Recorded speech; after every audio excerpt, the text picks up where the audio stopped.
Assalamualaikum warahmatullahi wabarakatuh. Kami dari kelompok 9 mata kuliah teknologi web ingin membahas konteks yaitu penggunaan CSS dalam membangun sebuah website yang beranggotakan Muhammad Rizky Atarik, Ananda Adi Mulya, Agiano Wahyu, dan Budiono. Pertama, pengertian CSS. Cascading Style Sheet kepanjangannya, atau lebih dikenal dengan CSS, adalah bahasa pemrograman desain yang berguna untuk menyederhanakan proses pembuatan website. CSS merupakan bahasa pemrograman yang dipakai untuk mendesain halaman depan atau tampilan website front end.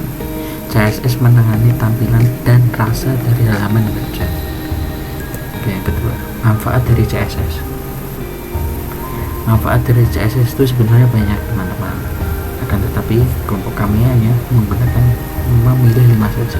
Yang pertama, kode HTML menjadi lebih sederhana dan lebih mudah diatur. Yang kedua, ukuran file menjadi lebih kecil sehingga load file lebih cepat. Yang ketiga, mudah untuk merubah tampilan hanya dengan merubah file CSS saja.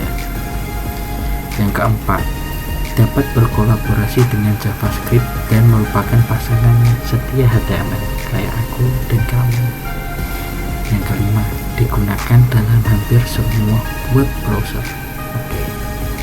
Nah, ini pertanyaan yang sering muncul di kepala anak IT yang baru ya. Apa itu perbedaan antara HTML dan CSS? Perbedaannya itu sangat banyak. Kita mulai dari definisinya dulu ya. Definisi HTML. HTML adalah bahasa markup standar untuk membuat halaman web dan aplikasi web.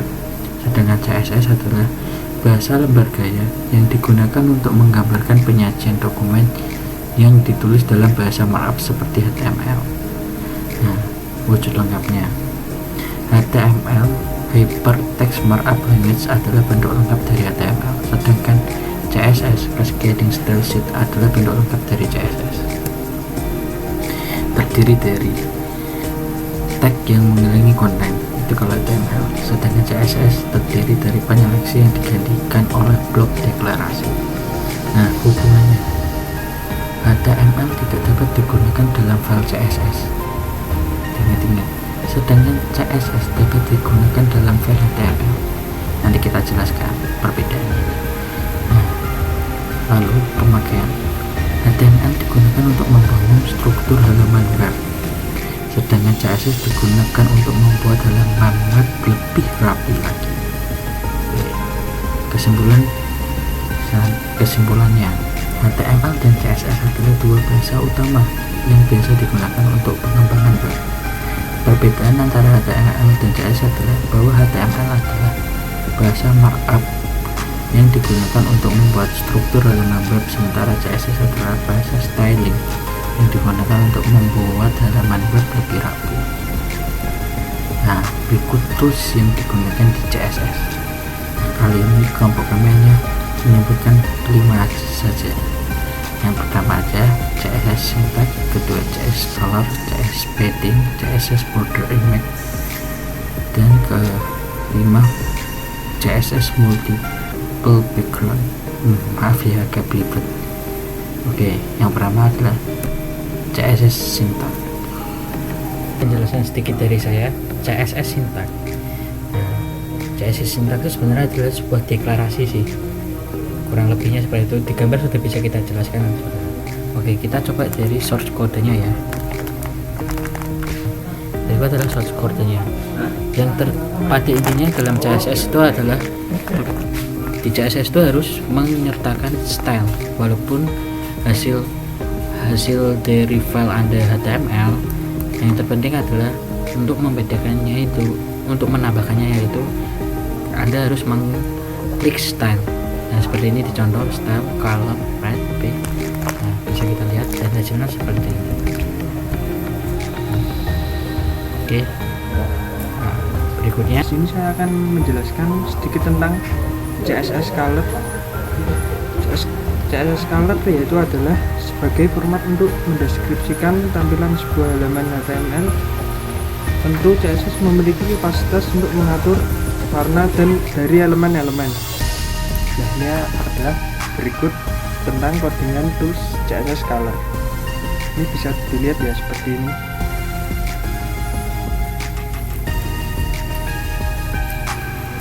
Ini adalah hasilnya, bisa dilihat ya teman-teman. Berikutnya saya akan menjelaskan sedikit tentang tool CSS padding. Bisa dijelaskan, padding adalah sebutan untuk spasi atau ruang di antara konten dan border. Gambar CSS box model berikut bisa menjelaskan di mana letak padding ini. Seperti yang terlihat, padding berada di antara konten utama dengan border. Ya teman-teman, bisa dilihat ini adalah salah satu tools padding. Bisa kalian semua lihat.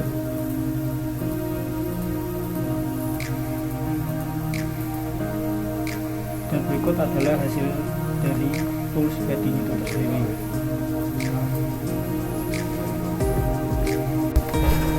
Ya, berikutnya saya akan menjelaskan tentang CSS border image. CSS border image yaitu memungkinkan Anda menemukan gambar yang digunakan sebagai ganti batas normal di sekitar elemen. Properti ini juga memiliki bagian-bagiannya. Tidak terdiri dari 3 bagian. Yang pertama, gambar untuk digunakan sebagai pembatas.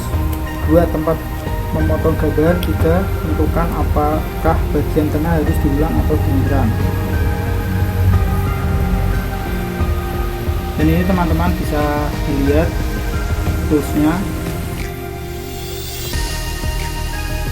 Dan inilah hasil dari tools CSS border image. Nah, itu sudah terlihat border di dalamnya.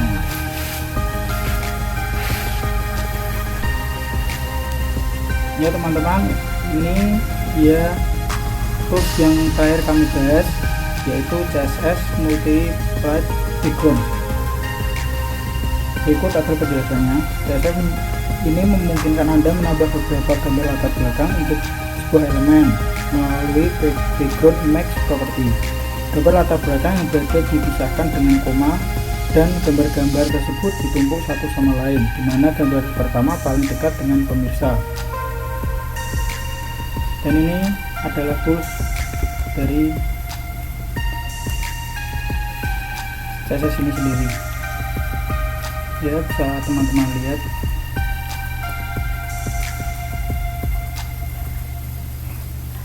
Dan menghasilkan hasil yang seperti ini. Ya, ini teman-teman bisa dilihat seksama ya hasil dari tools CSS ini sendiri.